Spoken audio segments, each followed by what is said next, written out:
morning, Miss Hogarth. Can I have a late pass, please? You're Ken Hayashi, right? Mm-hmm. Second time this week. Fourth time.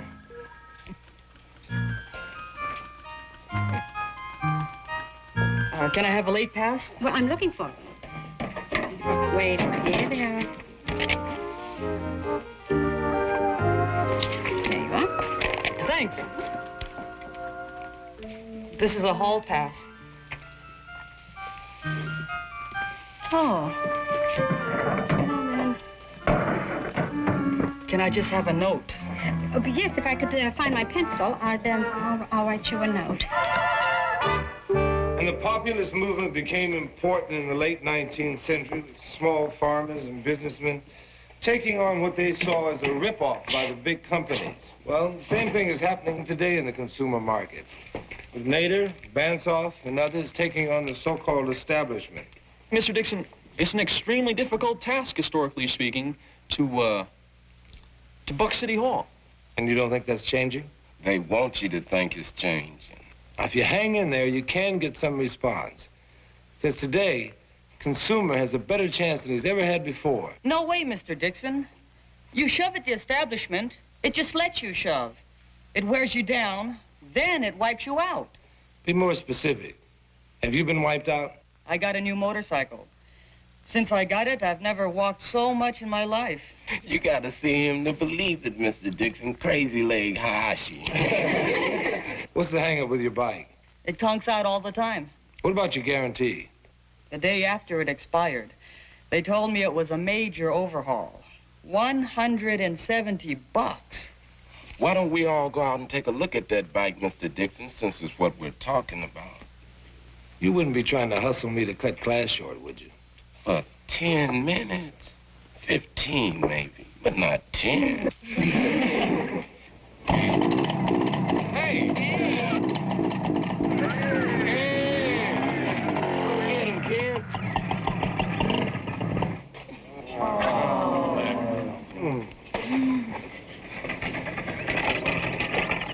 Hey, let me try, man. The dealer wouldn't help you out at all, huh? Mr. Nagel? Oh, he was very friendly. He offered to let me trade in on a more expensive model. Why don't you contact the manufacturer or write a letter to the president of the company? I did. In Japanese. My father translated it for me. Tagato Motors in Tokyo. And I sent a copy to the American distributor. I touched all the bases, Mr. Dixon, and came up empty.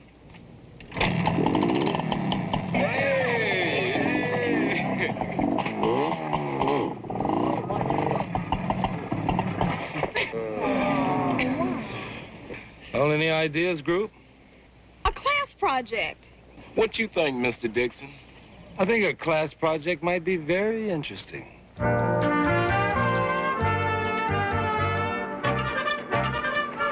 Well, who are you going to hit first? The Chamber of Commerce, the Business Guidance Bureau. The mayor? City councilmen and our state legislators. We're gonna knock them off one by one. Bernie, point that thing the other way. You're dangerous enough without it. What they're doing, Mr. Kaufman, is getting copies of Ken's bill of sale and his guarantee so they can do something about that Mr. Nagel, who won't fix the motorcycle when he obviously should. Is that right? The last copy. All I did was put paper in. I thought we got a new copier. This is the new one. Do we have a guarantee? It just expired. You should get the invoice and the guarantee and any other pertinent papers and make copies and... Miss Johnson, what do you suggest we make copies on? Call me if it speaks again. Here's a copy of Ken's bill of sale and guarantee, Mr. Dixon. Well, thank you. You guys started the campaign already? Right now, man, we're gonna do a number on a lot of heads. See you later. Pete, I'm glad you're doing this. Well, actually, they're doing all the legwork. I'm just sort of advising. Well, the thing with the motorcycle is Ken needs it for work this summer. Where's he working? At an electronics plant, 40 miles away. But it's a very good job, and he needs the money for college next year. Without it, he doesn't go. What about a scholarship? I've got a partial scholarship lined up for him, but that's the best I could get. Where'd he get the job? Oh, I looked up an old graduate. You've been busy, haven't you? Mm-hmm. Thanks for walking me home. You want some coffee? Why not? Okay.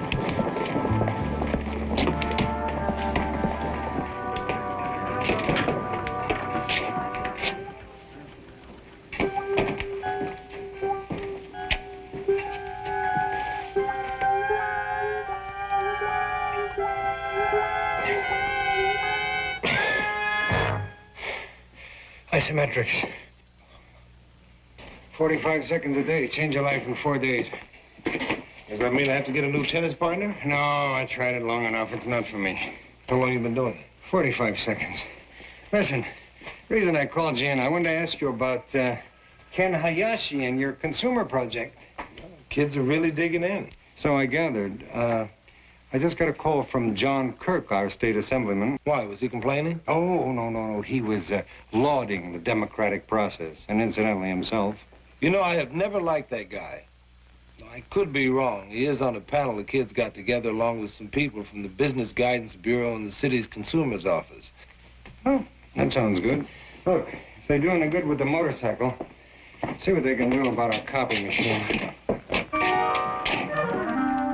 But, Mrs. Crane, the question is, can the city consumer's advocate get Mr. Nagel to honor his guarantee as he should have?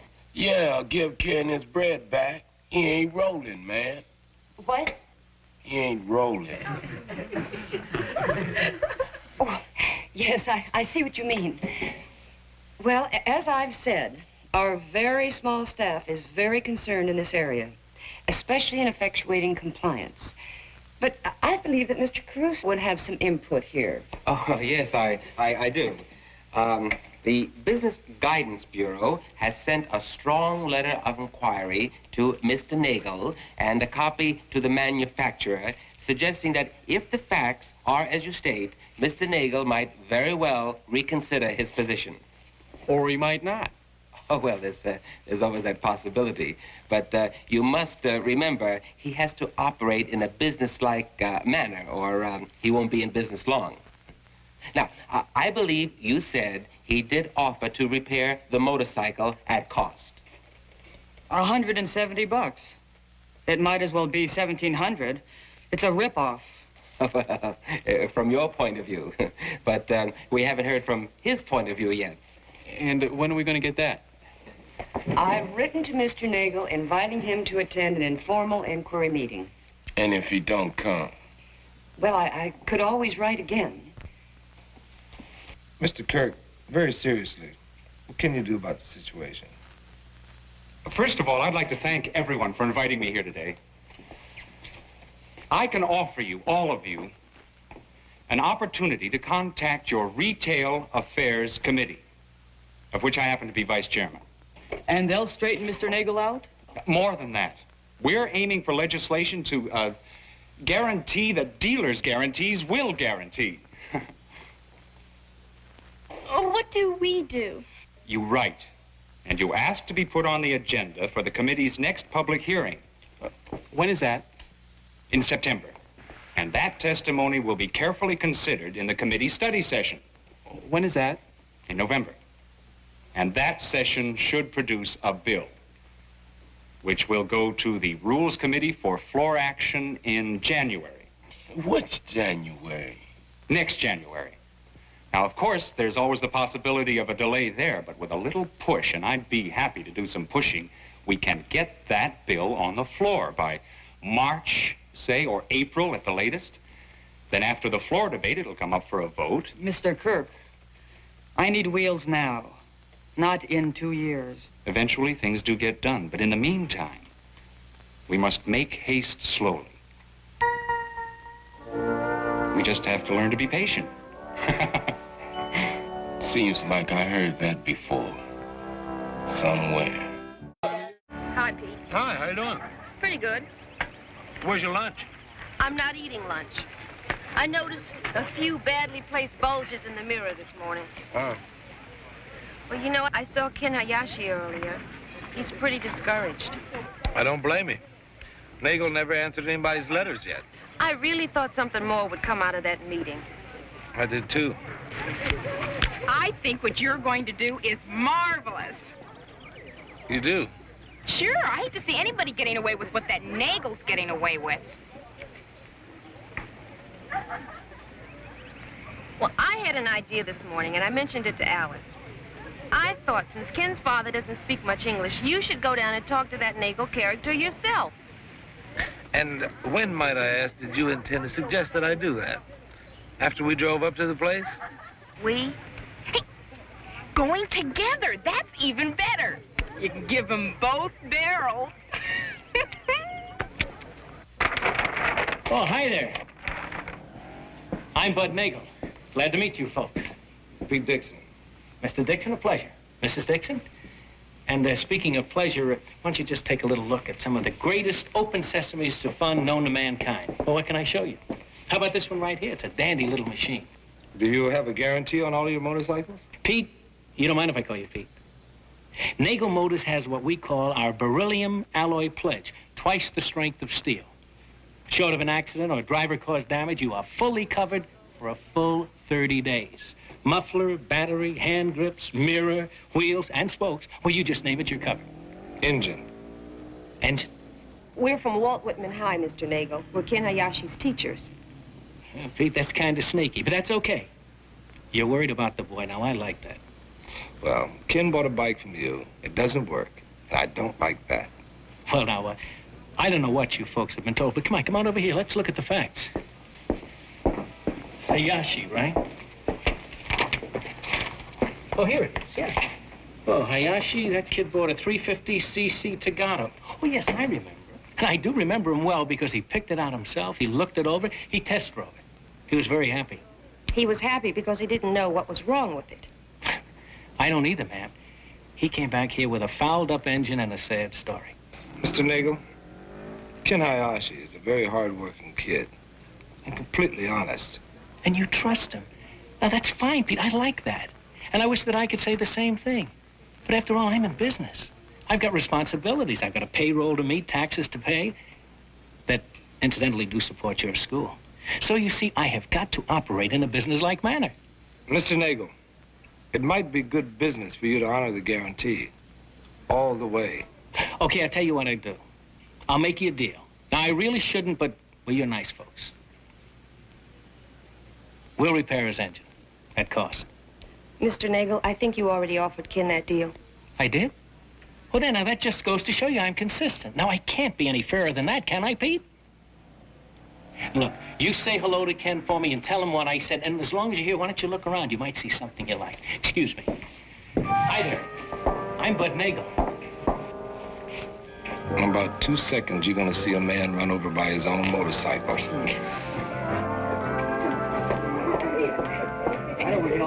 Modern art, right? Oh, modern rip-offs, Miss Johnson. I don't get it. What is this? A nail. Wrong. It's the world's smallest portable coat hanger. See, we've been doing research on mail order ads and come on junk letters. The public just gobbles them up. Dig this insect trap. No battery, no moving part, hold still. An easily stored lung exerciser. Boy, there ought to be laws protecting people against this sort of jip. Does Mr. Dixon know about these things? It was his idea for us to look into it. Oh, listen. What happened yesterday when he and Miss McIntyre went down to the motorcycle place? Really? The best thing Ken can do with that junky bike is burn it, as in a protest. You know, I saw a news program the other night, and someone who bought a bummer of a car painted it like a lemon and drove it past the place where he bought it to embarrass the dealer into doing something about it. And... Oh, thank you, Miss Johnson. Wait, maybe you better ask somebody for permission.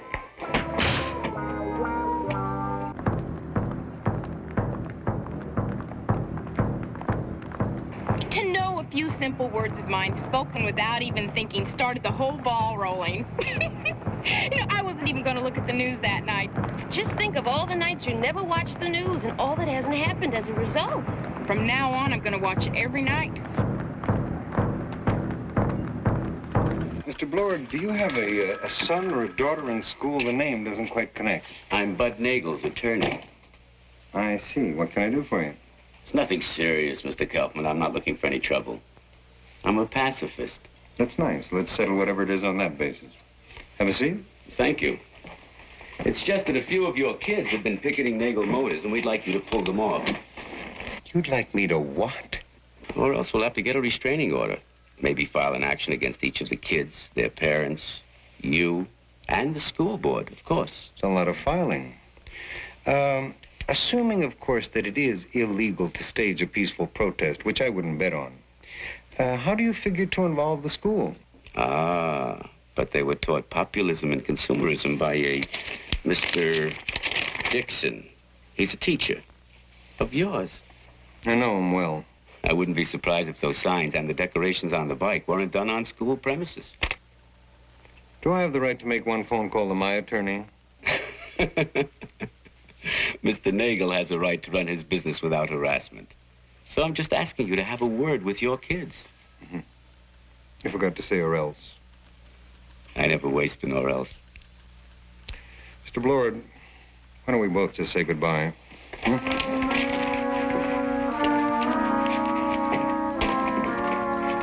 been a pleasure. Well, Mr. Nagel threatened legal action. I say fight fire with fire. Do you think we have a chance? Well, I think the bike is too important to Ken, and the principle too important to all of us not to try. Oh, Mr. Dixon, there you are. I've been looking for you. Mr. Kaufman wants you in the office right away. Pete, this is Mr. Sahigmetsu, Mr. Dixon, one of Ken's teachers. How do you do? Mr. Dixon, I'm Executive Vice President of Togara Motors of America. I understand this Ken Hayashi has had some difficulties with one of our motorcycles. Yes, he has, but he wrote you about it. He did. And I received, let's see, a letter from Mrs. Crane, Consumer Advocate's office. Another, a gentleman from Business Guidance Bureau. What do you know? It looks like they put a little pressure on after all. They did me a favor. If we have a dealer who's out of line, I want to know about it. Are you going to talk to Mr. Nagel? Right now. Would you like to come along? Well, I have a free period, and I can't think of anything better I'd like to do with it.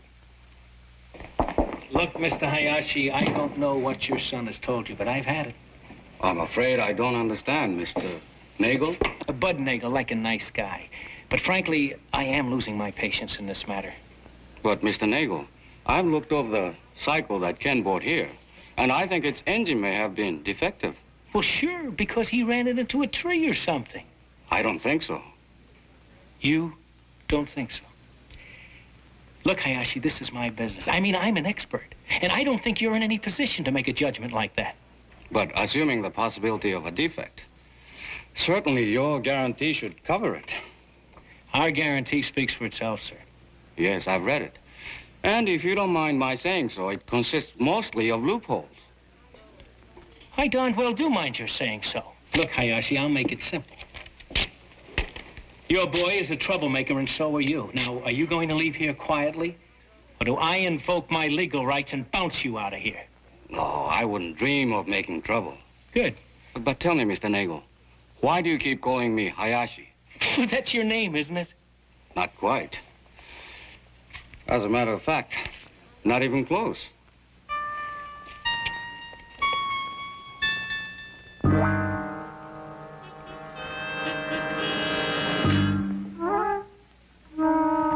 Hey, it's good to meet you, Dave. Just call me Mr. Sahigmetsu. Morning. Morning. How are you? Now that's a beautiful bike. I have something that might interest you. Dear Mr. Hayashi, just a note to let you know I haven't forgotten your problem with your motorcycle. I've written to Mr. Nagel and expect to hear from him shortly. When I do, you'll be the first to know. Sincerely, John Kirk, State Assemblyman. If that doesn't inspire confidence in the democratic process, I don't know what will.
Forgive me if I repeat myself, Miss Brown, but it's good to see you back. Thank you, Mr. Carson.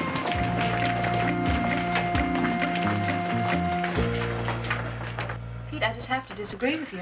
The Minnesota multiphaser clearly shows that Arnie Rothman basically has a stable personality. Liz, you see a bunch of numbers on paper, right? Well, I see a kid in class who never stops scratching. Now, Arnie is nervous, but the boy I tested is not emotionally disturbed.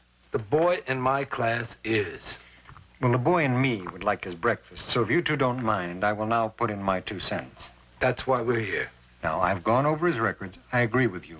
We should schedule him with our visiting psychologist whenever that learned gentleman chooses to make himself available. I think we should keep a close eye on him, but I think we should give it a month before we schedule any special schooling. Now, does that make everybody happy, or you want to fight some more? Fight? Who's fighting? Good. I believe in less fighting and more reading. I'll be in the cafeteria. That's what I say. I'll be right here. Come in. Hello, Mr. Kaufman.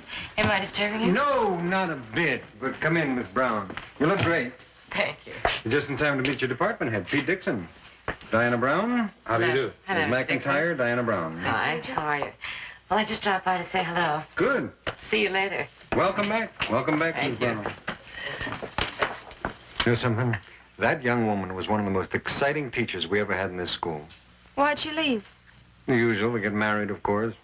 Oh, then it's Mrs. Brown. Not exactly. She's going through a divorce right now. Oh. She's going to be taking over Mrs. Goodman's social science class while she's on maternity leave. Oh, that's the one. I don't know where I got the idea she was a lot older.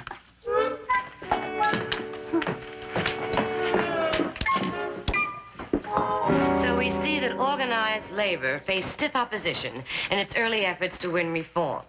Now, let's list a few of the methods that management used to resist. Blacklist, yellow dog contracts. Foxy. Quiet, man. You interfering with my concentration. Lockout. Now, the gentleman that thinks I'm foxy. What is a yellow dog contract? She got you there, brother. I didn't read that page last night. Did anyone? Helen. A yellow dog contract was a written agreement that a worker had to sign when he went for a job, promising he wouldn't join a union. Very good. You see, those people must have really been in a bind. Yes? Suppose you were the sole support of a large family, and the only way that you could feed your kids was to sign a contract that would make you look like a fink to your friends. How would you feel? I don't know. Well, you do have feelings, don't you? Or is that optional equipment in your case? Hey, my man Bernie figures he's got 2 eyes, 2 ears. He's ahead of the game. Okay, Big Daddy, stand up. Let's see how you stack up. No, I mean it. Come on, stand up. We're going to have a little psychodrama. Larry, go to my desk. You too. The year is 1910. You are a foreman in a steel mill. You have strict orders to issue no union contracts. Jason, you're a European immigrant with 6 kids. We don't tell my mama she ain't ready for that. I'm grading on this little exercise, folks. Okay, Jason, you need a job? Go to it.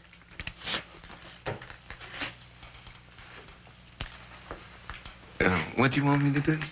You don't know? You lost the job. Sit down. Pam, would you like to try? Okay. I understand you need some steel workers. Yeah? You got experience? Oh, yeah. I've worked in the steel mills all over. Well, that's cool. You got the job. Ask about the union. Okay, Larry, back to the bread lines for you.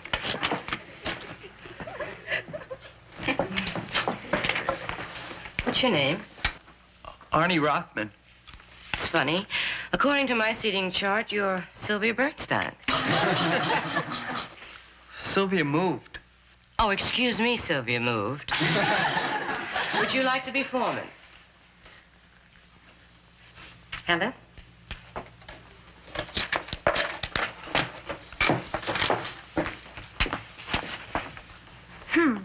I see here that you're experienced. Did you ever belong to a union? Oh, no, sir. Oh, good. Then if you want to work here, you have to sign this paper. Oh, okay, all right. Well, what do you think of that, workers? It's big. Don't sign it. What do you mean, don't sign? What are my kids supposed to eat? Pride? Okay, thank you very much, girls. Reach after 10 tonight. See you tomorrow. Oh, I appreciate your cooperation, girls. Thanks again. Oh, you're welcome. Bye. Bye-bye. Hello. Hi. Hi. Boy, are you really on a diet today? Would anyone care to discuss the weather? Not me. I want to talk about Miss Brown like everybody else. Boy, she sure is good looking. You know, if I were 5 years older, I'd really be jealous. Well, better get my lunch. Toodles.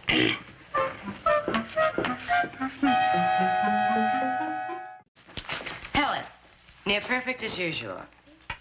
Pam, I like the way you phrase things. Jason, buy a dictionary. Bernie, you and Jason must have learned how to spell out of the same comic book. Arnie, what can I say to you about this assignment? I mean, where do I begin? Spelling, punctuation, grammar are abominable. Research, non-existent. Try it again, Arnie. I won't even grade you on that. I mean, I can't. The alphabet doesn't go that low.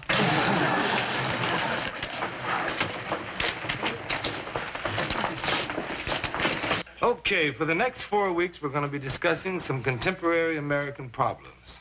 Women. Okay. Starting tomorrow, we'll discuss women as a contemporary problem. Well, Mr. Dixon, I don't think that women are the problem. I think it's men understanding where we are instead of where they want us to be. Okay, Pam. Then you research the changing role of women. Anybody else? How about the effects of desegregation? Okay, that's good. That'll be your assignment tomorrow.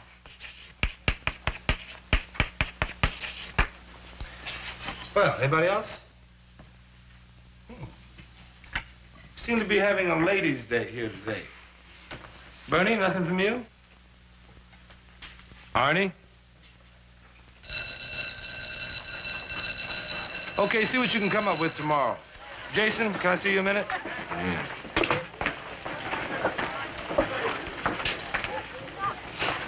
What's going on? That new teacher, Miss Brown. What about her? She's one mean, hard-nosed lady. She's got it in for us, Mr. Dixon. Us? The fellas. And her class is a drag.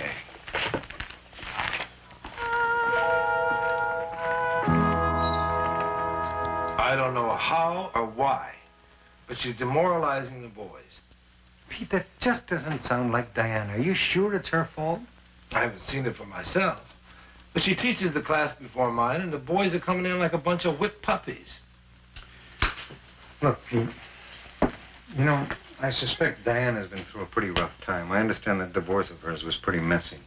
Why don't we be a little patient with her? Give her time to make some adjustments. I'm sorry, but the classroom is not a place for a teacher to work out her personal problems. I agree. Well, let me tell you something. I have sat behind that desk and watched a lot of teachers come in and out of this place. Some are better than others, but you very rarely get a great one. Diana was a great teacher. I want to keep her here. What if she isn't a great teacher anymore? Pete, I'm asking for your cooperation. Let's give her a little time. Okay. What do you mean you forgot your hall pass? You never had one to begin with, Arnie. We both know it. You were trying to sneak out. I don't feel good. I want to go home. Oh, be Mark, yes, Mama's boy. But first of all, you march yourself down to the attendance office and get an excuse slip like everyone else has to. Arnie? Do you think you were being a little rough on him? This isn't a nursery school, Mr. Dixon. And Arnie does graduate in a year. It's about time he shaped up. Okay. But all of our kids don't have the same levels of maturity, especially Arnie. So ease up, Miss Brown. And that goes for the rest of the boys you've been riding, too. You're the head of the department, Mr. Dixon. But I didn't know that Whitman was giving out diplomas in spinelessness this year. I think we should have a talk about your attitude. And I think we should have a talk about yours, Mr. Dixon. I mean, it's really terrific the way you get down with your kids. The only trouble is when someone makes some real demands upon them, they don't know how to behave. Your self-indulgent little schoolboys get all shook up when a mean lady teacher tries to make them behave like men. And you know why? Because Mr. Dixon doesn't talk to them that way. Because Mr. Dixon is their chum. Are you finished? What's price popularity? Peter, dinner's getting cold. It's incredible. Pete, you should have told me you didn't like Italian food. Liz, do you realize what I'm stuck with? She decimates Arnie, she tears Jason down along with the rest of the boys, and I am supposed to help Mr. Kaufman keep her in school. Pete, it isn't every night that I make gnocchi alla Genovese. In fact, it isn't every night I can pronounce it. Now, will you please eat?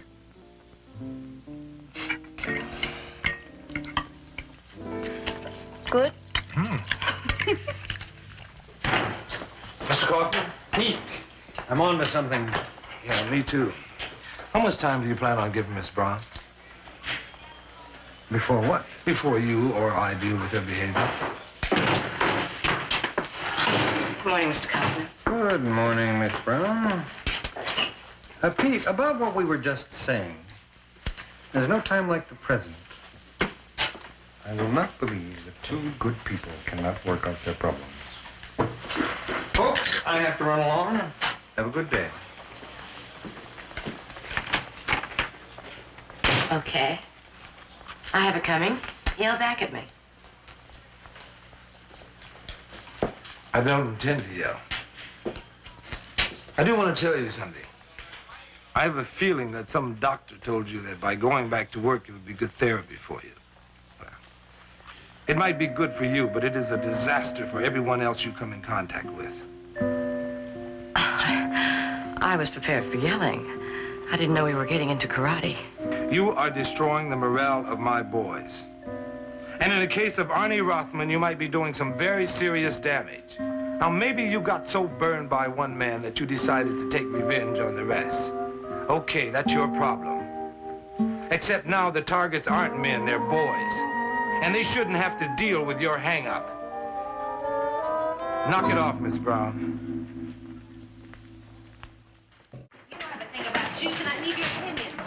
Okay, but you're gonna buy what you want to anyway. Well, Oh, Mr. Dixon, could I talk to you for just a minute? Sure. I'll wait for you outside. I was up half the night thinking about what you said. You were right.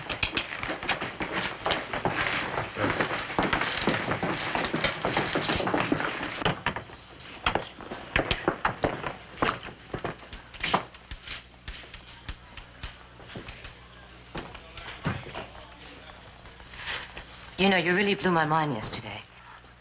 It's been a long time since anyone has cared about what I was doing or had the courage to take a position. You know, we're raised on Snow White and Prince Charming, but no one ever tells you how much a man and a woman can hurt each other. Sometimes reality can be a shock. I didn't realize I was dumping my feelings on the boys. Maybe you didn't. But I had to tell you about it before I went too far. Thanks for yelling at me. That's all I really wanted to say. See you tomorrow? You bet. Good morning. Oh, hi. Hey, did you get a notice about the rise in the group insurance rates? I hope not, but I didn't look yet. I think they're trying to tell us something. Oh, Pete, I got hold of a book last night with the most incredible political concepts. I got so excited about it, I tried to call you, but... Well, I have a class on Wednesdays. I'd like to talk to you about it. I mean, I want to use it right away. I'll walk you to your class.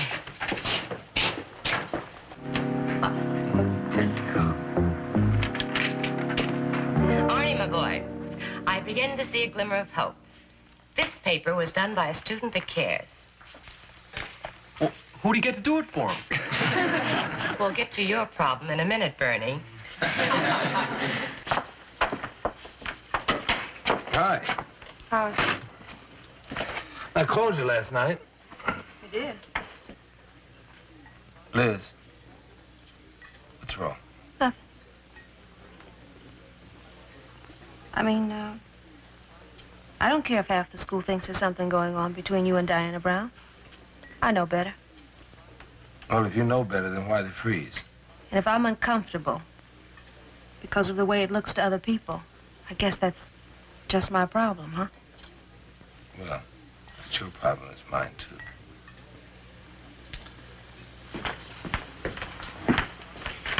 Hi.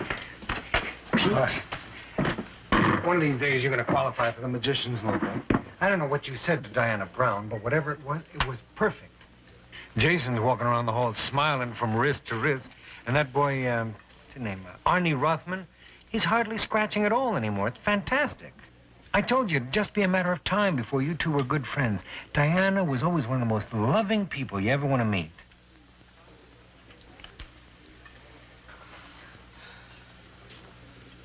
Does anybody hear a very large silence? Pass the pepper, please. Hi. Thank you. Hi, everybody. Hi. Hey, has anyone seen Miss Brown today? She's absolutely radiant, all lit up from inside. You know what I think? I think Miss Brown's in love. She's all the signs. She's blooming. Excuse me. What's going on? Liz, wait a minute. What? This is ridiculous. Yeah, well, if it's so ridiculous, why don't you clear it up? Because there's nothing to clear up. Well, yes, there is, Pete. Or can't you see it? Or maybe you're so flattered by the whole thing, you just don't want to see it.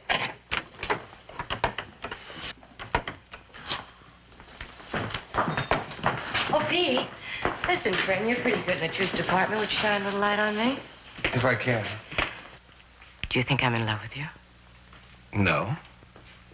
Why? Funny. I was beginning to think I was. But you've only known me 5 days. Yes, I know, but I haven't exactly been operating out of logic, have I? And I don't think now is the time for me to be in teaching. Well, you may be right, but have you given it a lot of thought? This is a test paper that I can't return to the student because I was doodling over it all day in class, like a teenager. I think you should see it. I'm too good a teacher to be as bad as I've been this week.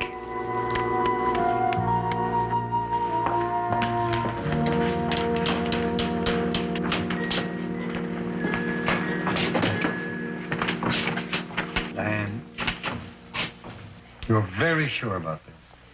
Very. But at the spot here next year, I'll come back if you want me. We want you. How about now?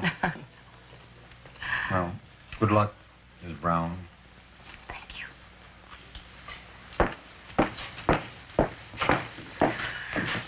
So you're going to do it, huh? Mm-hmm. Come back. When I'm ready.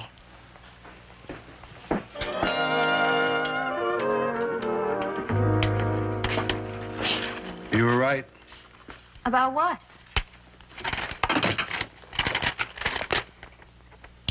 Mrs. Pete Dixon. Diana Dixon. Mrs. Diana Brown Dixon. Boy, she was really getting carried away. Liz.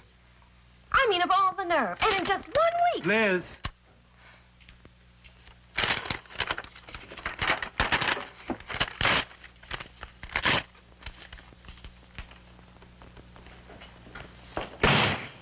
Oh, oops. I'm sorry. As a matter of fact, I'm sorry for most of the things that have happened today. But, on the other hand, by the looks of you two, looks like everything's okay. So, I'll just get out.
right. Now tell me this.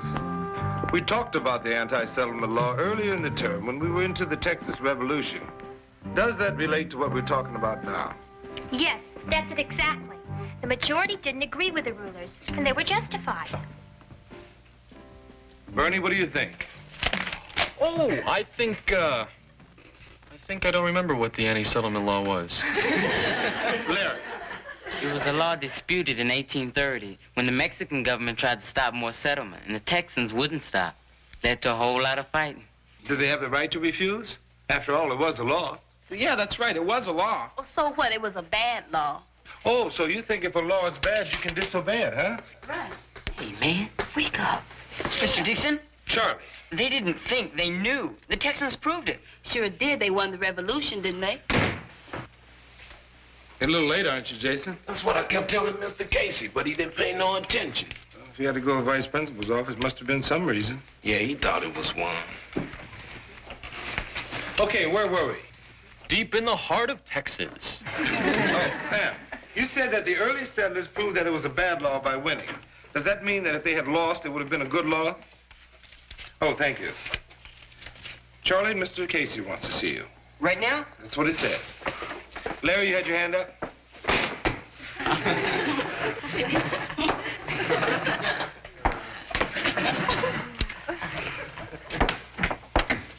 Larry. I forgot what I was gonna say. Okay, we'll continue this discussion tomorrow.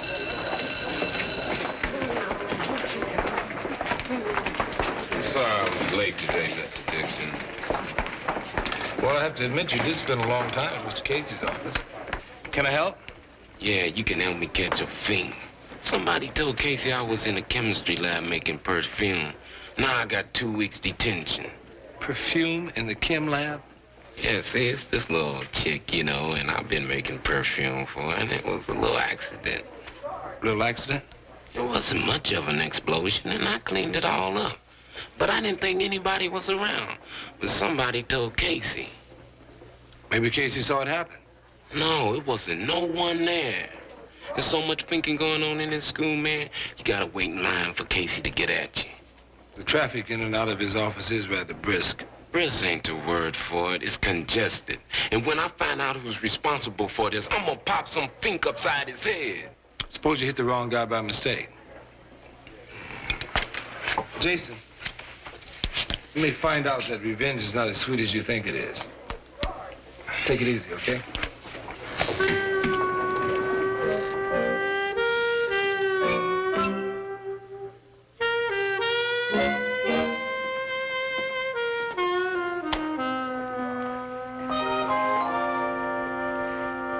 Arnie?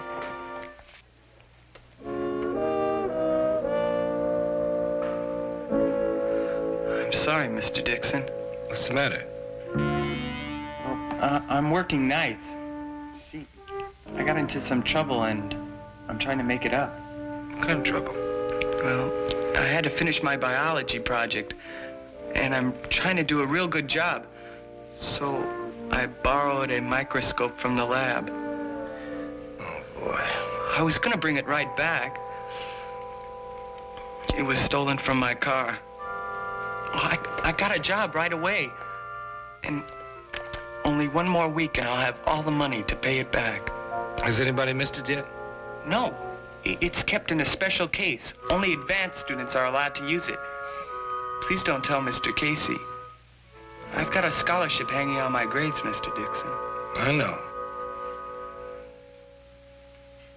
One more week. That's it. And believe me, I've learned my lesson. I hope you have.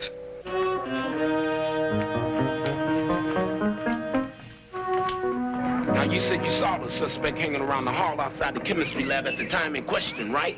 Right.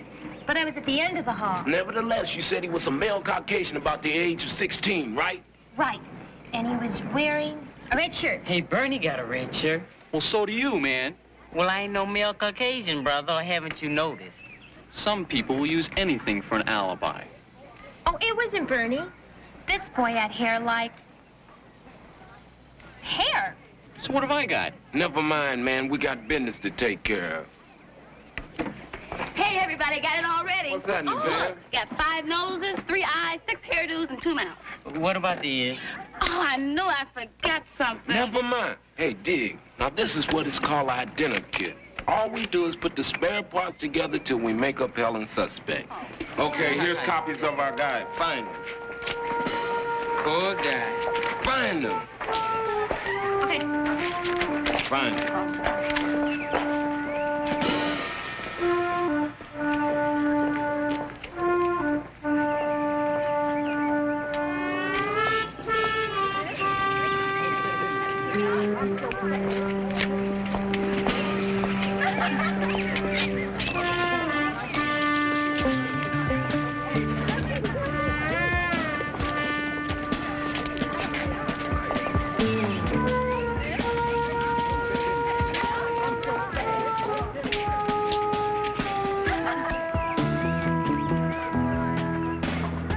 Hey, Jason. What's happening, Victor? Hey, I sure dug the way you played in that basketball game last week. Thanks, man. Hey, you want to get some lunch or something? Oh, man, I got some business to take care of. I'll see you later.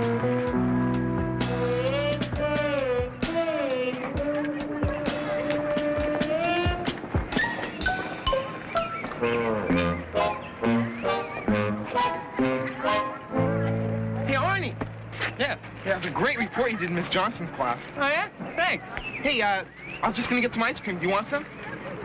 Oh, yeah. Thanks. Save it, man. I got it.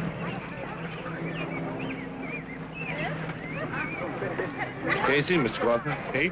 Casey, what's going on? The traffic between my class and your office is starting to look like a freeway. Well, maybe you ought to keep a closer eye on your class. It's not that easy. You got them coming and going so fast, I may need a revolving door. Something I ought to know about? Oh, no. Nothing I can't handle.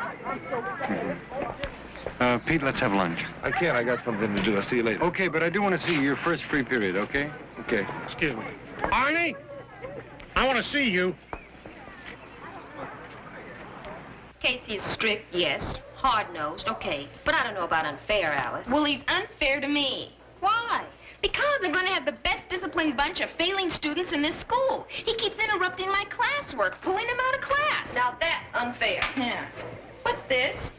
Mutton and aspic, I think. How can you tell?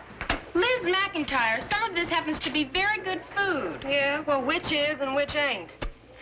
Alice, is this the first time you substituted in home ec? Well, yes, but I think I'm developing quite a little talent for it. Well, maybe we can have lunch again when you're sure. Thank you, Mr. Dixon. Thank you very much. Arnie, what's the matter? Mr. Casey knows all about the microscope. I'm on probation, and it'll probably go on my record. You're the only one I told. Arnie, I never said a word. I trusted you, Mr. Dixon, and you turned me in.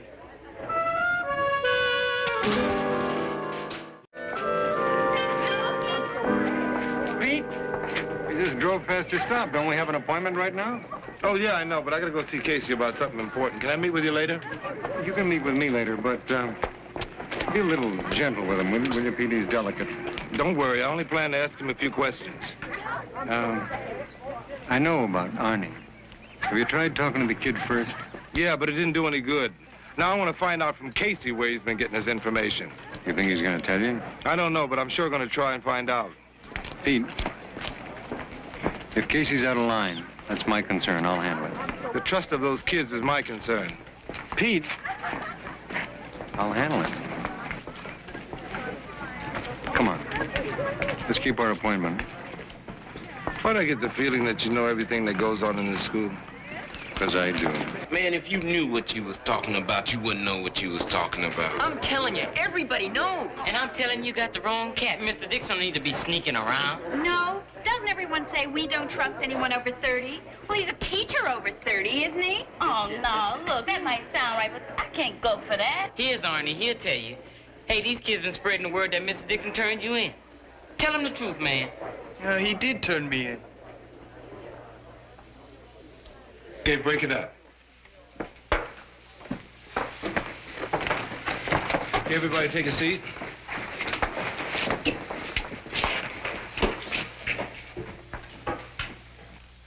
Yesterday when the bell rang, we were discussing laws. Do you ever think that there's a legitimate reason to disobey a law? Nancy. Didn't you start to say something yesterday? I've been thinking a lot about what we said, and it really connects with what's happening now. It's relevant, you know. Is it? How, Charlie?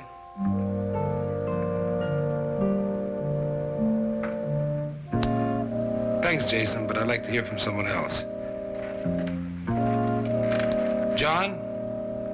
Emmeline?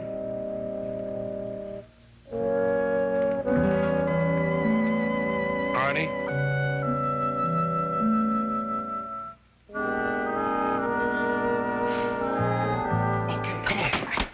First, we sprinkle in a little of this spray powder. Ooh, what's it smell? That's adult roses. It's been in everything in the chemistry lab. Oh, Helen, you better be getting in your place now. Okay, good luck. Cool. Be cool. Who you got for suspects? I got it narrowed down to Charlie, Sam, and Arnie. Arnie? But wasn't he one of the victims? You know a better way to get the suspicion off yourself? Now, that Charlie always wearing dark glasses. What's that supposed to mean? I don't know. Now, if you ask me, that Sam is really the one to watch, man. How come? Because he look guilty all the time. Well, maybe he's just scared because you keep following him around all day. Never mind that, man. Let's get set up, okay? Okay. Now, if the oven's lit and the suspects are deployed outside, then what? Then when you set this oven off, man, pow! Wait a minute. Why do I set it off and off? Because you're the right type. What makes me the right type? Because you're smaller than me. Anyway, it's about time. Good luck, man. Good luck. Good luck. Hey, Jason. What are you doing? Will you wait till they get here? They're coming, man. They're coming now. They're coming. Oh, no! Jason and Bernie's fighting! Jason is fire!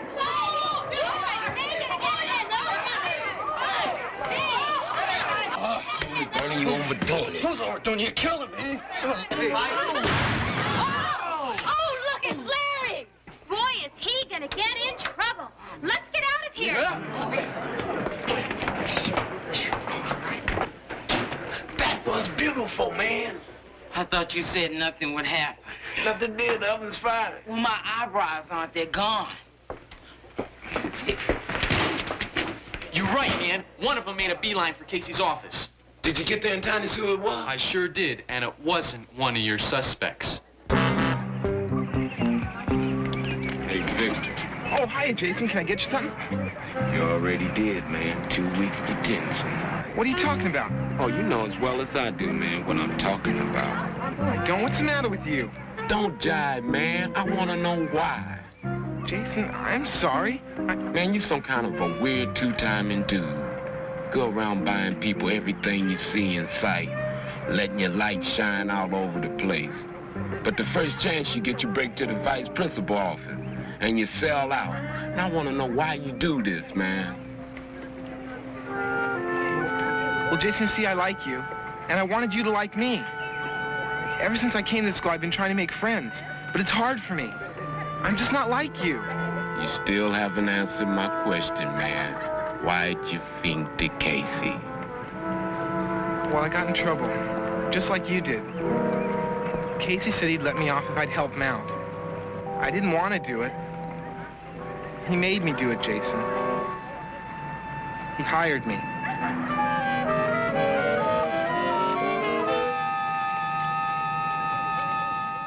Casey hired him? That's what he said. Excuse me. She needs help, not punishment. Her home life is in a mess. Why don't you let me talk to her? All right, if you want to give it a try, I'll hold off. Is that the last of them? That's it. Casey, I want to talk to you. Well, you seem to be upset, Mr. Did you hire Victor O'Brien as an informer? No, I did not. He said you did. Get Victor O'Brien in here, please.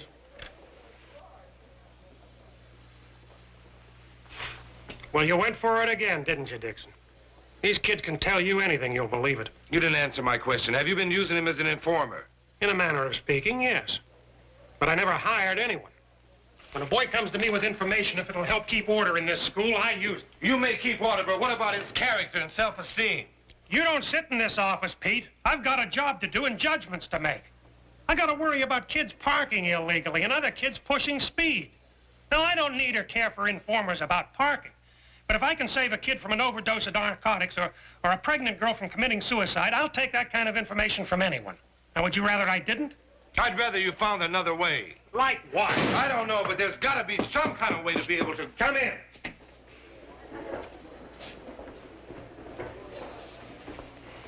Victor, did I ever hire you or force you to tell me anything? Well, did I? No, Mr. Casey. Satisfied?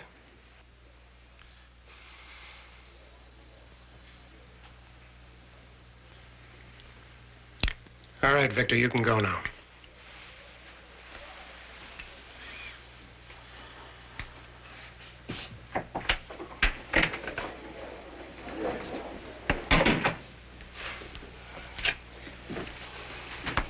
All right, he lied. But they all don't lie. Some would like to tell the truth if there was an atmosphere of trust which your methods prevent. Dixon, will you never learn? There's a whole world. Stop it!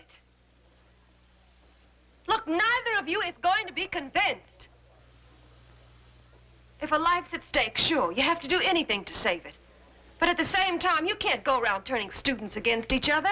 You can't make them live with the suspicion that any and everything they do is going to be reported. Discipline is fine, but not as a tool to destroy trust. Excuse me, but it looks like there's going to be trouble. You better come quick.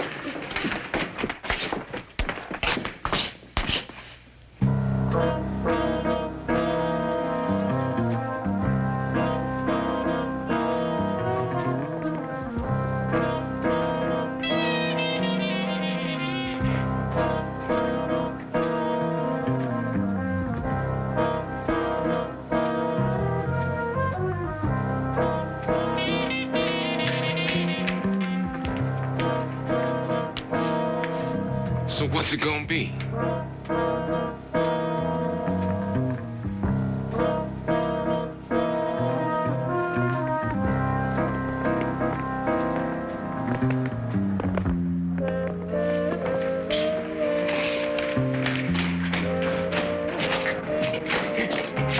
Man, that's what you call touch and go. If anybody touched me, I've been gone. Jason, how come you did that? Something Mr. Dixon said. What? He said you gotta figure out why some people do something. And I think I figured you out, man. Yeah, well, Jason, I lied to you, too. I know you did. You do?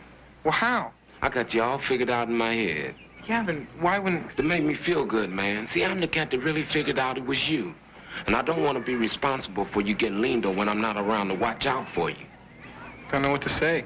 Yeah, well, I do. You know, those guys are in there, and they're going to come after us. Can we please go? Thank you very much.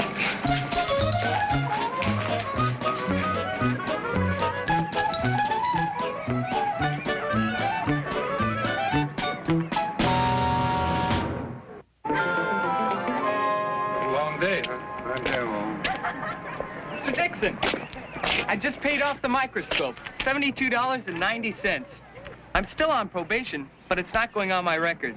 That's great, Arnie. Arnie, do me a favor, will you? From now on, do your biology projects in the lab. You bet. See you. Hey, Arnie.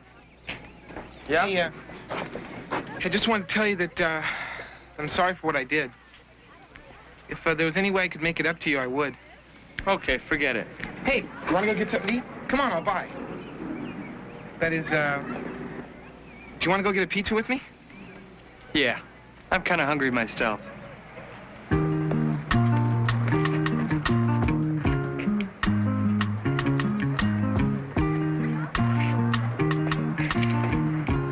know, it's been a long day, but it's been a good day. Yeah, I feel better, too. Are you hungry? Now that you mention it, you buying? Who, me? No. That's what I like about you, Pete. You're so secure.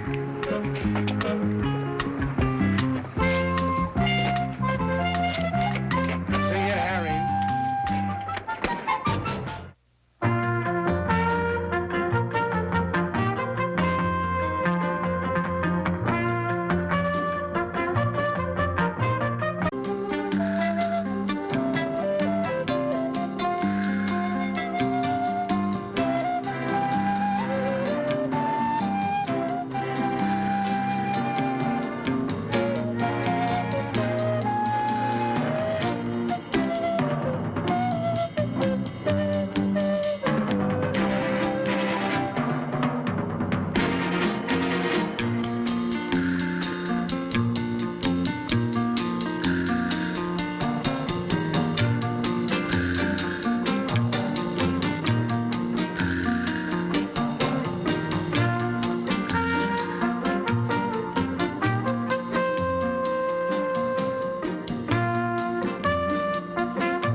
trying to tell me that a man can get away with murder? Happens every day. Oh, yeah, man, I forgot. Them that got bread don't get hurt, huh? I was talking about problems in our court system, Jason. I didn't mean to imply that justice can be bought. Well, imply it, man, because it happens every day of the week. All right, hold it. Now, we're getting a little off base. We're supposed to be discussing the social unrest in this country right after the First World War. Well, it was just like it is now. There were radicals setting off bombs all over the place, killing innocent people. Maybe, but there were plenty of innocent people who got thrown into jail because they were suspected of being radicals. Digging. Do you have any facts to prove that? I suppose you got a handful, man, that says you're right. Yes, as a matter of fact, I do. My father used to be a judge. It's hard enough trying to convict the guilty. Right. Them that's got bread don't get hurt. Digging. Okay, Val pointed out that right after the First World War, there were a number of bombings believed to be caused by radicals. Now, just what did our government do about it, Jason? They flipped out, man. They were throwing cats in jail and out of the country all over the place. Maybe some individual policemen and prosecutors did, but when the cases got to court, they got justice. Oh, yeah? What about Sacco and Vanzetti? Well, they're a perfect example. They were able to appeal that conviction for years. Who were Sacco and Vanzetti? A fish peddler and a shoemaker on page 230 of last night's assignment, which you obviously overlooked. I'm innocent. I'm not talking till I see my lawyer. Sacco and Vanzetti are nothing to joke about. They were convicted of robbery and murder. Which they didn't commit. Well, then why did they get the electric chair? Because they were red. Because they were guilty. What do you think, Mr. Dixon? Well, I think if you read all of the facts surrounding the case, you'll come up with your own decision. Facts can be dead, man. I just wished I was there to dig the trial in action. Hey, I got it. Why don't we do it? Do what? You know, act it out. You mean you want to retry the Sacco Vanzetti case right here in class? Right. Yeah, man, that'll be better than the textbook. Well, maybe you're right, Jason. Okay, we'll do it. Yeah, but it was so long ago. Do you think we'll be able to get enough information to conduct a fair trial? No problem. More books have been written about Sacco and Vanzetti than any other case in American history. Hold the presses. Room 222's gonna write another. I kind of like the idea. I'll tell you what you do. You kids do the research, hit all the high points, and reach your own verdict. I can tell where popular opinion lies. How are we going to keep it from becoming a whitewash? Oh, that'll be easy. We'll make you the prosecuting attorney. Jason, how would you like to be the defense attorney? Okay, but don't expect no Thurgood Marshall. I'll be judge. I think I'd better be the judge, Bernie. Objection sustained. Hey, Your Honor, the defense would like to postpone the case on the ground it don't know what I'm doing. Case postponed until tomorrow.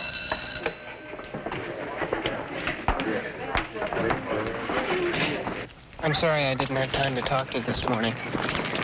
Well, now what's the problem? I was going to ask you the same thing. What do you mean? Well, we've known each other ever since we were little kids. But lately, it's as if we were strangers. Something wrong at home? No, nothing at all.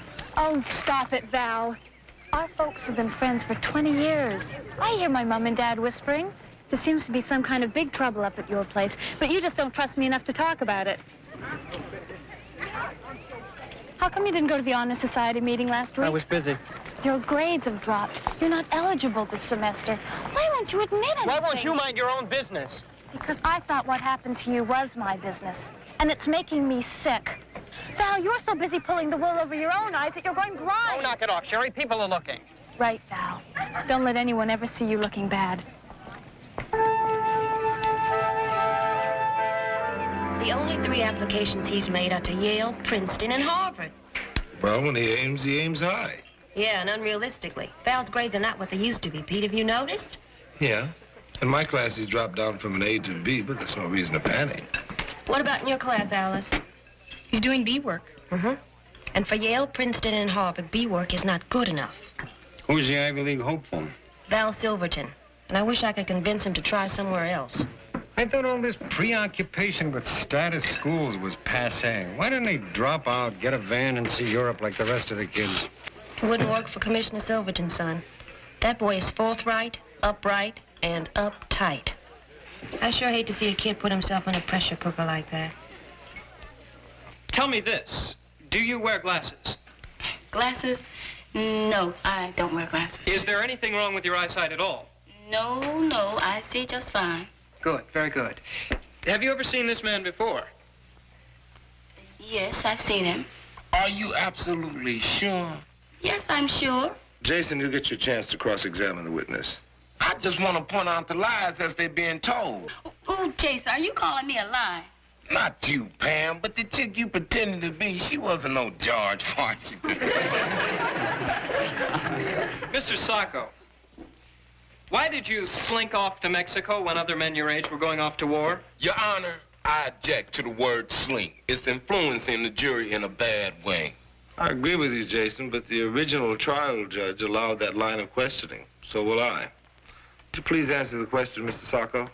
I went to Mexico to avoid the draft. Would you call yourself a non-violent man, Mr. Sacco? I'll say. You could also say that I was a bit of a coward. Well, then why is it that the police found a gun in your possession when you were arrested? Because I was afraid. Afraid of what? Afraid of what was happening to people like me. I mean, my friend was killed the day before I was arrested. Would you call yourself a radical, Mr. Sacco? Knew you were going to ask me that. Yes, I am a radical. I have big red horns, I breathe fire, and I frighten little kids. The gun found in your possession was loaded, was it not? Lots of people in America keep loaded guns. Oh, but you're not an American, are you, Mr. Sacco? I forgot that part. What do I say? Your Honor, may I come forward and show the witness the homework he was supposed to do last night? Allowed.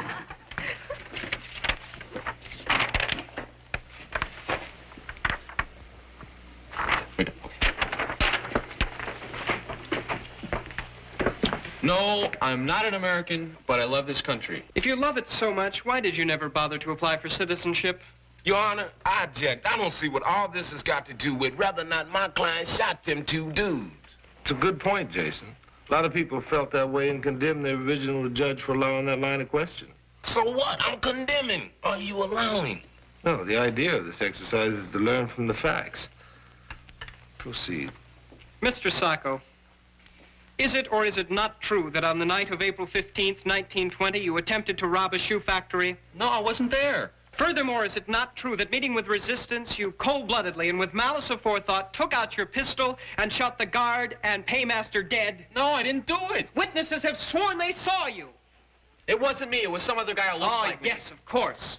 Ladies and gentlemen, how many times have we heard those words? It wasn't me. I'm innocent. It was 6 other guys. Phony alibis. Weak excuses. Black is black and white is white, and that man is guilty. He was indicted for robbery and murder, and he wouldn't be here if there wasn't overwhelming evidence of his guilt.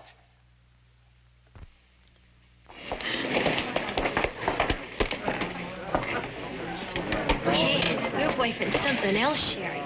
I think he could pass his bar examination tomorrow. Yeah. He's his father's son, all right. Okay, everybody, settle down. I understand you're working on the Sacco Vanzetti trial in your history class. You might say it's working on us. I'm tired. Well, I thought it would be a terrific idea if we took a look at how literature commented on it. Oh, no, not here, too. Well, there are 2 great plays. Winterset and the Male Animal, novels by Upton Sinclair and John Dos Passos, poems by Edna St. Vincent Millay. And from Whitman High, a buffo performance by Val Silverton as prosecuting attorney. You're late, Tony. I'm sorry, Miss Johnson. I forgot my books. I had to go back. Oh, okay. Well, let's get started. But before we get started on the trial, let's turn to page 122. Last night's assignment. May I see the paper, please?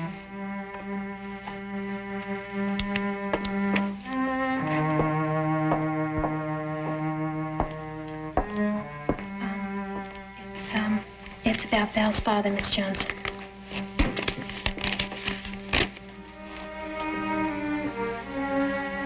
Former judge indicted. Commissioner Metz. Commissioner Metz were in charge.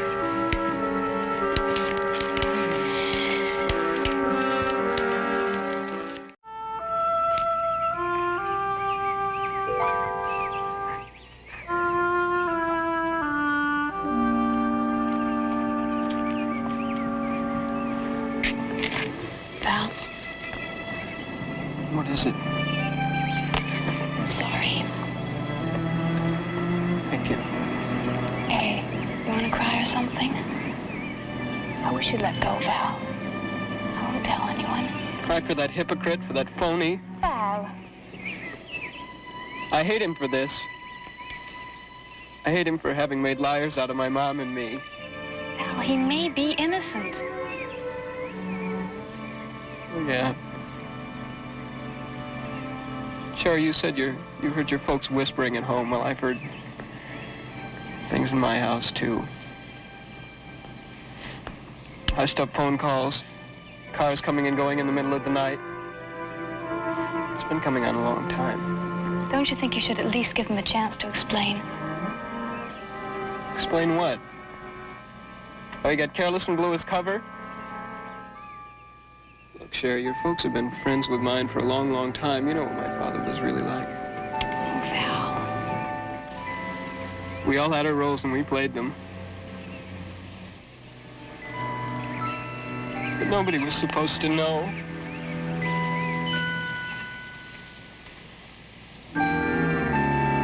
That's right, Mr. Kaufman. I'd like you to write me a letter of recommendation. Oh, I'd be happy to, Val. You kind of caught me by surprise. When was all this decided? Recently. I haven't had a word about it from Miss McIntyre. I was just on my way to see her. Val, this private school, is this your folks' idea? No, sir. It's mine. Have you even talked to them about it? I don't need to, Mr. Kaufman. I can promise you that if you write the letter, my father will write the check. Thanks.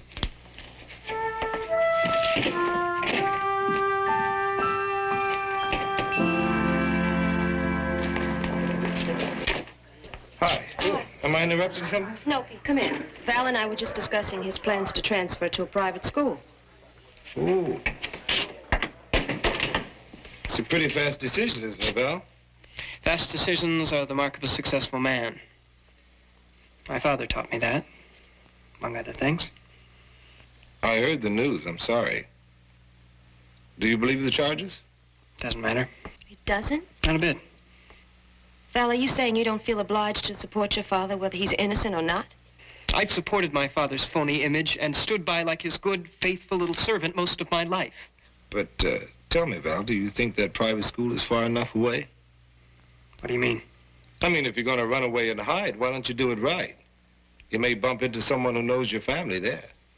So why don't you, try Africa?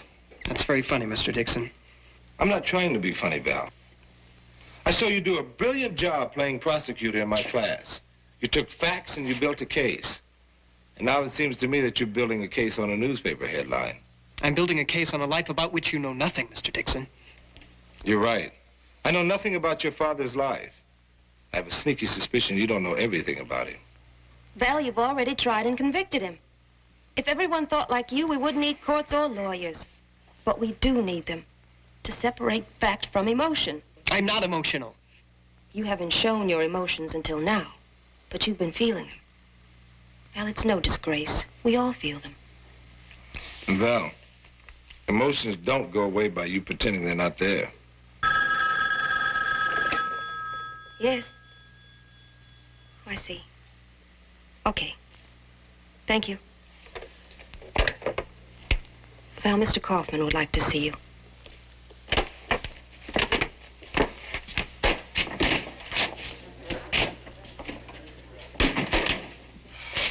What's that about? Val's father's here. Val, we're really sorry about all the trouble.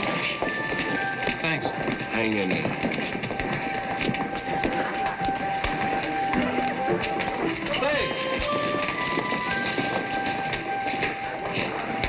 Say, man, you be cool, huh? Yeah. Zero.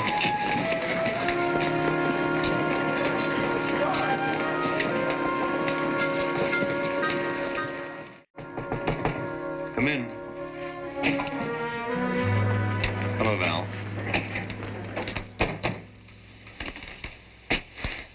came here as soon as I saw the headlines. I wanted to get here before you read it. If you were so anxious to talk to me, Dad, why didn't you when you got the subpoena? That must have been this morning. The whole case is built on thin air, Val. We wanted to keep it quiet. Oh, right. Folks, if you'll excuse me, I'm going to leave you two alone. Thank you, Mr. Kaufman. I won't be long. It's all right. Take your time.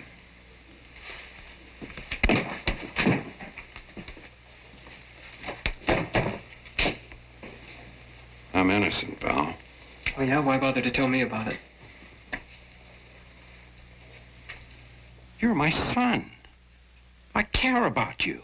You mean you care about how you look, don't you? No, I mean I care about you.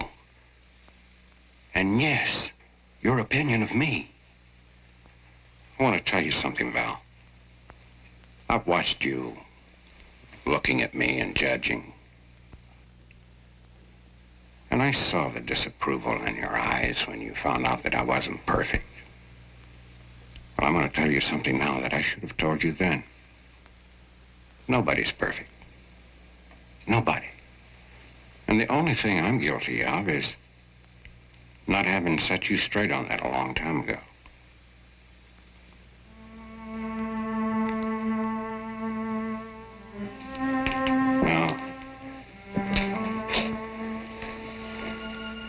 Now I'm innocent of this charge, Val. And I'm gonna fight it. And I want you on my side. I love you very much, son.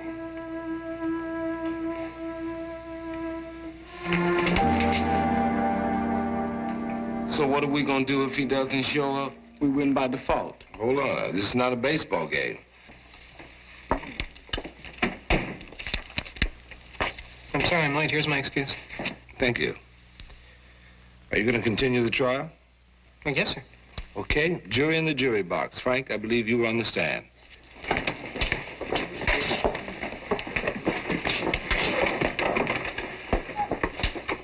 Mr. Vanzetti. Your Honor, I'd like to say a few words to the jury. Go ahead. Ladies and gentlemen,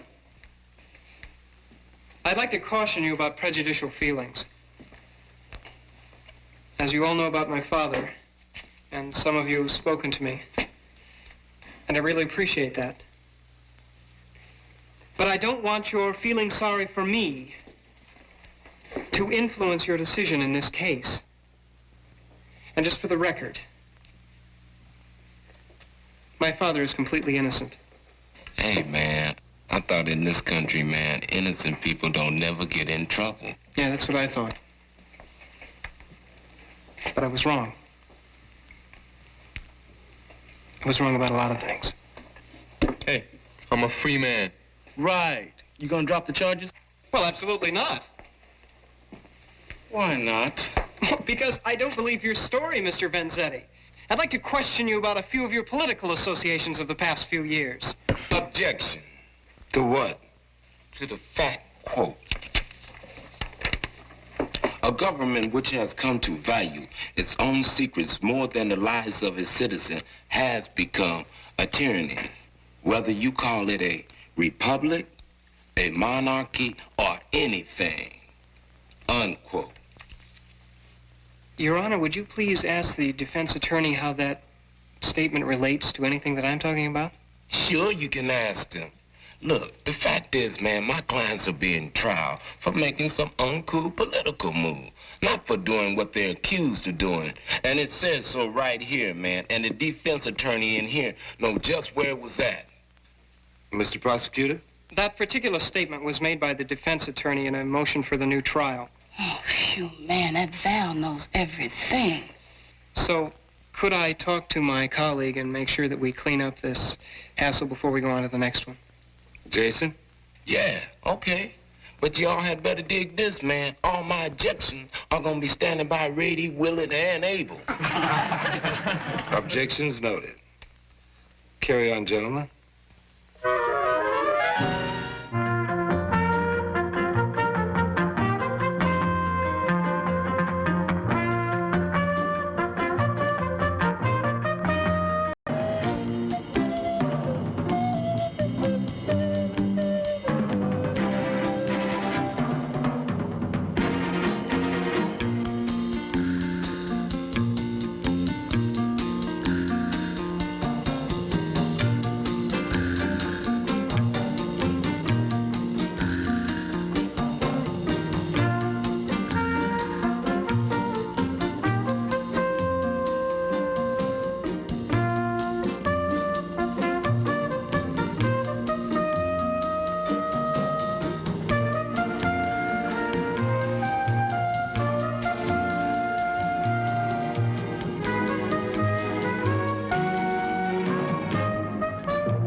man, who is she? I don't know. Ask me in 5 minutes after I proposed.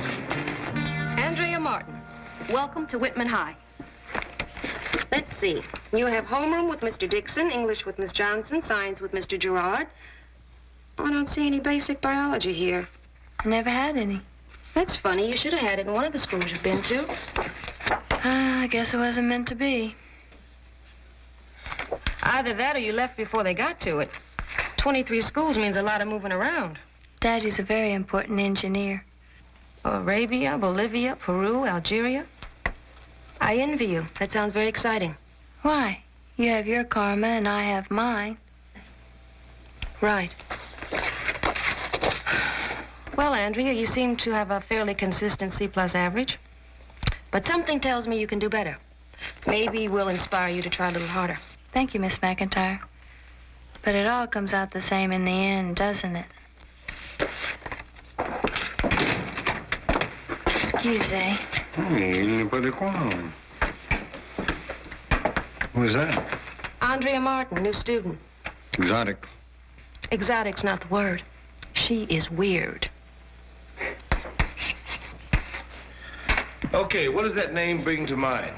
The kind of advertising they can do on TV anymore. Let's go back to the colonial period, Jason. Say about 1692. Anyone? The witchcraft trials, where they burned people suspected of being witches. Right. Anybody want to discuss that period? Yeah, it was scary. People around there just had some kind of paranoid hang-up. One wrong word and zap. You were in the heat, man. Yeah, those trials were really a bummer. You know, they just want to get rid of anybody who didn't fit in. I was thinking, in a way, we still have that same kind of problem today. Persecution of anyone different. Well, they just used more dramatic means in those days. Kim? Well, people have just changed their methods today. They're more subtle. I mean, if you're an outsider now, they don't burn you. They ignore you. They still shut you out. Oh, it's better to be shut out than burnt out. Or being drowned or stoned. Witches have been persecuted all throughout history. In medieval times, it was a practice to tie a large rock around the neck of someone suspected of being a witch, and then throwing them in the river. If they floated back to the surface, they were guilty. And then they were hanged. Now you, Jason, I guess you to be an Aries. Right on now. How did you know that? High forehead, typical frown line between the brows, aggressive manner. Well, now that's spooky. Can't you guess what I am? Pisces or Cancer? Pisces. That's fantastic. Oh, big deal. 2 lucky guesses. I bet I know more about you than you think I do, Bernie Miller. Uh-oh. Look out, Bernie. Your favorite color is red. You have a souped-up car and no steady girlfriend. How's that for openers? Jackpot. She talked to somebody. You talked to somebody, right? You want to know more? Well, only if it's good stuff. I'll read your tarot cards. I see you as the King of Pentacles. Make that tentacles, man. You'll come a lot closer. Yes, my dear, I'll show you exactly what he means. I see someone very important coming into your life. Someone tall and dark. Ooh, I love already what she look like. Like Mr. Kaufman.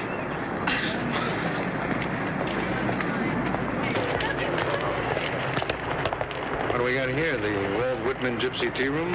Andrea's reading cards, Mr. Kaufman. Let her do yours. Fortune telling is not allowed on campus. How come? Well, believe it or not, there's a Board of Education rule and a city ordinance. Better put the cards away, Andrea. That's okay. I don't need them anyway. Well, back to the learning tree. Have a nice trip, Mr. Kaufman.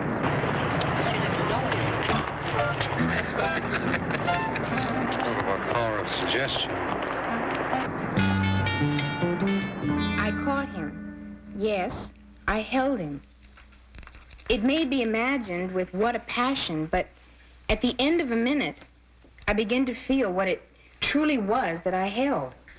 We were alone with the quiet day, and his little heart, dispossessed, had stopped. Kim.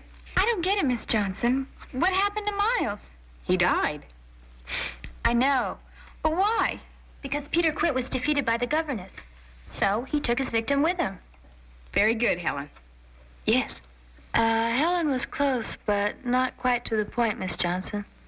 Have you read The Turning of the Screw? Many times. Well, great. Jump right in. Well, the real point is that Peter Quint's powers were revealed. And in the occult world, that can carry serious consequences. I mean, she never answers a straight question. Or looks you straight in the eye when she talks to you. There's definitely something about that girl makes you think she's playing with loaded dice. Bet you I know who you're talking about. Andrea Martin, right? Right. What do you think about her? She's weird. You know, she reminds me of me. You? Yeah, well, when I was in school, I was kind of short and fat and had funny teeth and... No offense, Alice, but so far that does not sound like Andrea.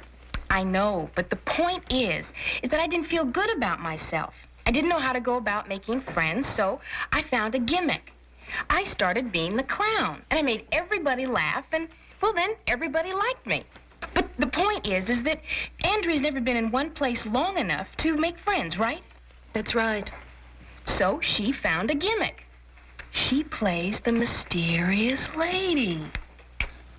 You know, Alice, I think you just helped me make a decision. I have? Mm-hmm. Mr. Kaufman, I think Andrea should take her midterms with the rest of her class.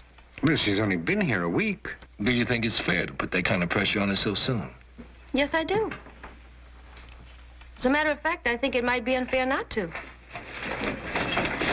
Say, what is that thing you wear around your neck anyway? It's called an amulet, Bernie. Dig it. She rubs her magic amulet, says the magic words abracadabra and zappo, straight A's. Heavy.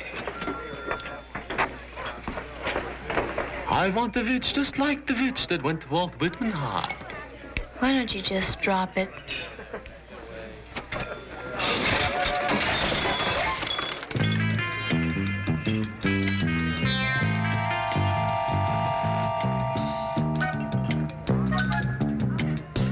That was really a spooky coincidence in the cafeteria, wasn't it? Do you think that was a coincidence, Hal? Sure. Don't you? Witches don't rely on coincidence. They have powers. You really believe you're a witch? Don't ask me questions like that, Helen. The secrets must never be revealed.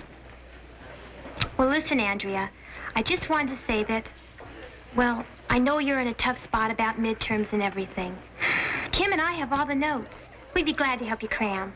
Well, thanks for the offer, but like I said before, it won't be necessary.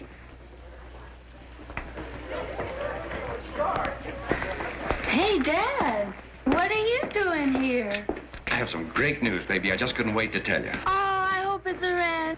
I came to tell you we can unpack our bags. You don't have to keep changing schools anymore. What do you mean? I've been made vice president of the company. We're here for good. You're going to graduate from this school. By the time the witch hunt fever was over, 1,000 people had been tortured and tried. 20 had been killed. Most of them were elderly women who had no friends to support them.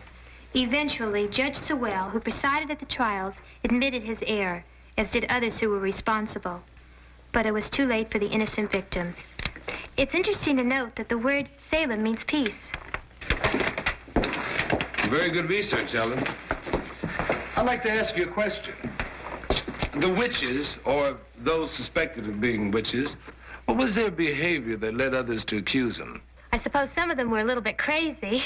Others did healing, and some of them did practice the occult. Just like people today. Oh, you think witches exist today? I know they do. But tell me something, why do you think people turn to the occult? Because they're weird. That's not necessarily true. Centuries ago, it was considered an esoteric religion. Religion? Sure. It was practiced by the Druids, the Phoenicians, the Egyptians. And the weirdos. Do you consider everything you don't understand weird, Bernie? Yeah. Okay, read pages 24 through 30 for tomorrow.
woods, cedar, orange, citron.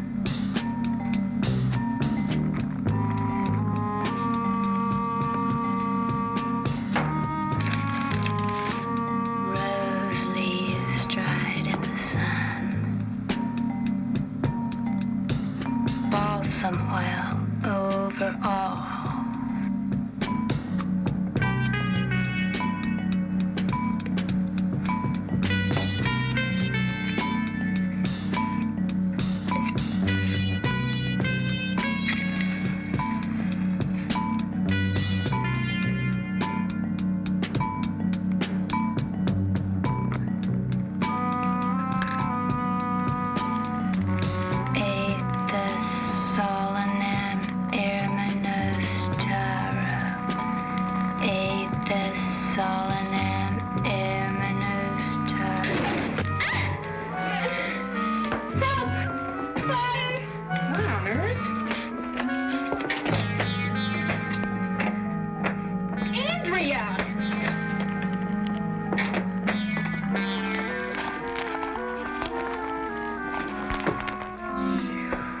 Sorry, Miss Johnson.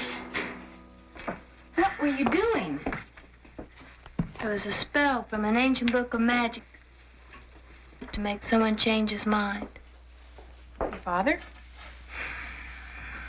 Is this about exams, Andrea? I mean, is that what you're afraid of? I'm not afraid of anything. It's just that I don't want things to change, that's all. Father and I were gypsies. We roam all over the world. I don't want to stay here and pretend I'm like those children out there. Aren't you? Of course not. I've seen things that they couldn't even imagine. Maybe so. But they've done some things that you haven't done before. Yeah, like what? Like hanging in there when the going gets rough. Like, working on relationships.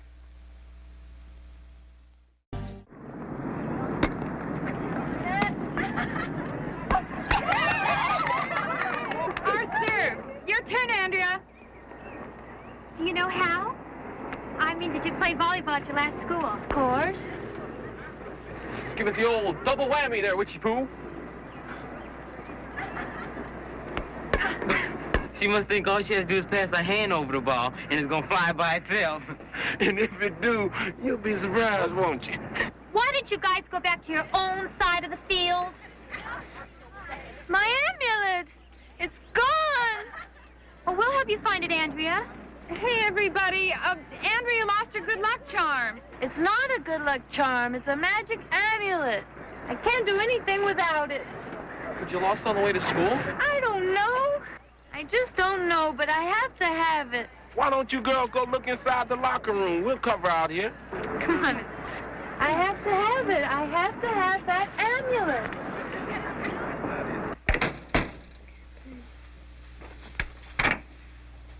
I've come for transfer papers, Miss McIntyre. My father's job fell through, and we'll be moving again. Oh, I'm sorry to hear that. Yes, well, we're going to Iran. It's a fascinating country.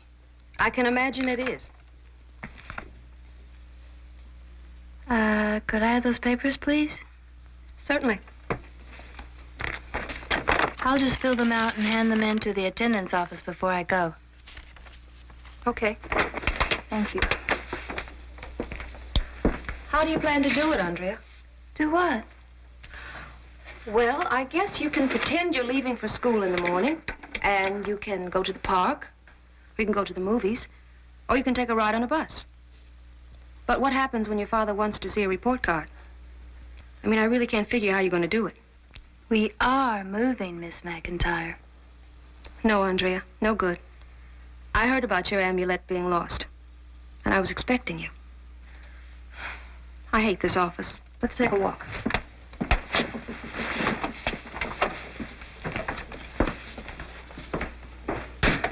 Moving around so much, I never really got a chance to know anyone, and I used to get really scared every time we had to move to a new place. Then I met this old lady in India, and she gave me the amulet, and she put this powerful spell on it, and after that I wasn't scared anymore. Did you really believe that spell, Andrea? Yes. Well, it's not working too well for you. I mean, you tried one and you almost burned down the utility room, right?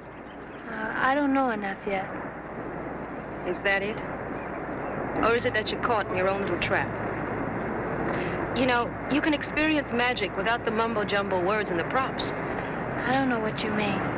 I believe any experience that really changes you is magic. Like falling in love, or like having a little child put all of his trust in you. Or like friends who suddenly show up just when you need them. Back to the salt mine. You still want those papers? As the great Eastern prophet Gibran once said, what's the use? You're on to me. You're going to be just fine. Oh, hey, Andrea. Annie love? Wasn't it in Lost and Found? No.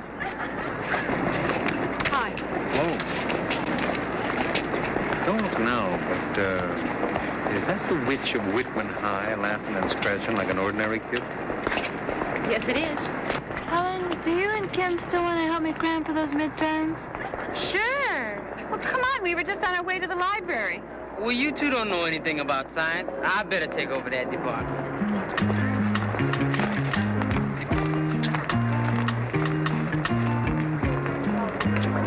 Your assignment tomorrow is to read chapters 29 and 30. Okay, see you tomorrow. Class dismissed. Hey, Bernie, how'd you do in midterms? Oh, not bad. I could have done much better, though, but didn't want to spoil the class average. So Bernie always looking out for the other guy.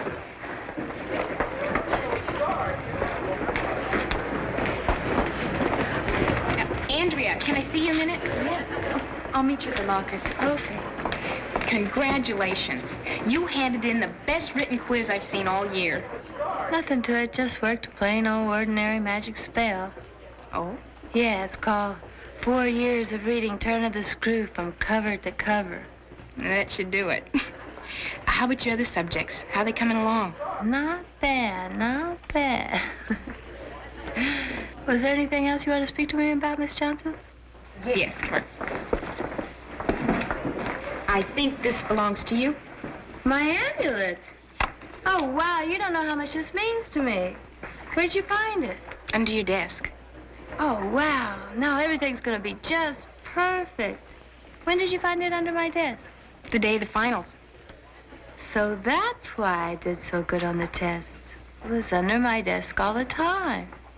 No, it wasn't. It was in my desk. I found it before you came in. You did? Well, why didn't you give it to me sooner? You were doing so great without it, and, well, I figured it was kind of important that you find that out. Oh, let me put it this way. I hardly ever do Bugs Bunny anymore. Oh, what? Wait, it's a long story. Come on. I will tell you all about it. Come on.